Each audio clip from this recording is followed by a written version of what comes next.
Assalamualaikum warahmatullahi wabarakatuh. Mari kita lihat di lingkungan kita.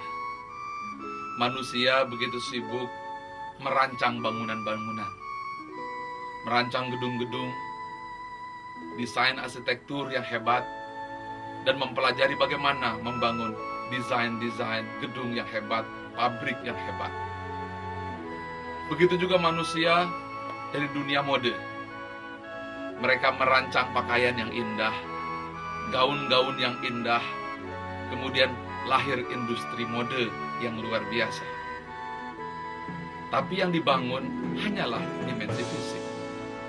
Gedung yang tinggi, jalan yang lebar, pakaian yang bagus, telepon yang canggih, seperti telepon yang kita miliki saat ini. Ternyata itu hanyalah dimensi fisik, yaitu intellectual engineering. Engineering yang dilakukan hanyalah jalan,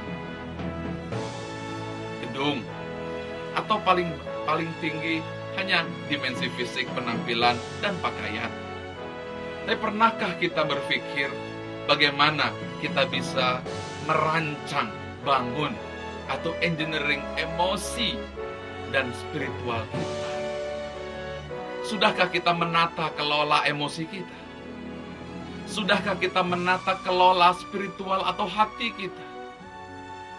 Dan menata kelola mindset atau pikiran kita? Sudahkah kita bagaimana menggabungkannya? Kita berkaca di depan cermin, kita lihat warna pakaian kita, dasi kita, gaun kita, jilbab kita, semuanya dipatutkan depan cermin untuk dibuat supaya serasi. Tapi sudahkah kita mematut di depan cermin? Serasikah cara berpikir kita, emosi dan spiritual kita? Kita secara intelektual mungkin sarjana hukum atau doktor di bidang hukum, tapi sudah serasikah dengan emosi kita? Cocokkah dengan rasa keadilan di hati kita? Apakah keputusan yang kita buat itu sudah sesuai dan serasi dengan rasa keadilan? Ketika kita melakukan sebuah langkah, apakah sudah sesuai dengan nurani yang paling dalam diri kita? Sebagai seorang politikus, kita belajar ilmu politik sampai doktor. Tapi sudahkah kita mampu mendengar jeritan kebenaran di dalam hati kita? Inilah yang telah kita lupakan. Yang kita bentuk hanya dimensi intelektual, dimensi fisik, tapi kita tidak menata dimensi emosi dan spiritual kita. Bapak Ibu yang dirahmati oleh Allah Subhanahu wa Ta'ala, jangan hanya berkaca, mematut warna pakaian, kemudian mengukur dengan tepat, tapi periksa mindset kita, cara berpikir kita, engineering di dalam menyatukan intelektual, emosional, spiritual. Sehingga setiap orang memahami akan tujuan spiritualnya.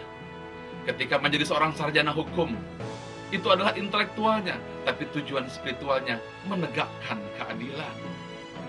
Ketika menjadi seorang politik atau politikus, itu adalah tujuan intelektualnya, tapi tujuan spiritualnya adalah untuk membangun kesejahteraan rakyat. Ketika menjadi seorang ahli kimia, itu adalah tujuan intelektual, bukan untuk membuat bom. Tujuan spiritualnya adalah bagaimana menolong masyarakat dengan ilmu kimianya. Tidak cukup kecerdasan intelektual. Kita perlu kecerdasan yang lain, yaitu kecerdasan spiritual, agar kita tahu kemana intelektual kita diarahkan.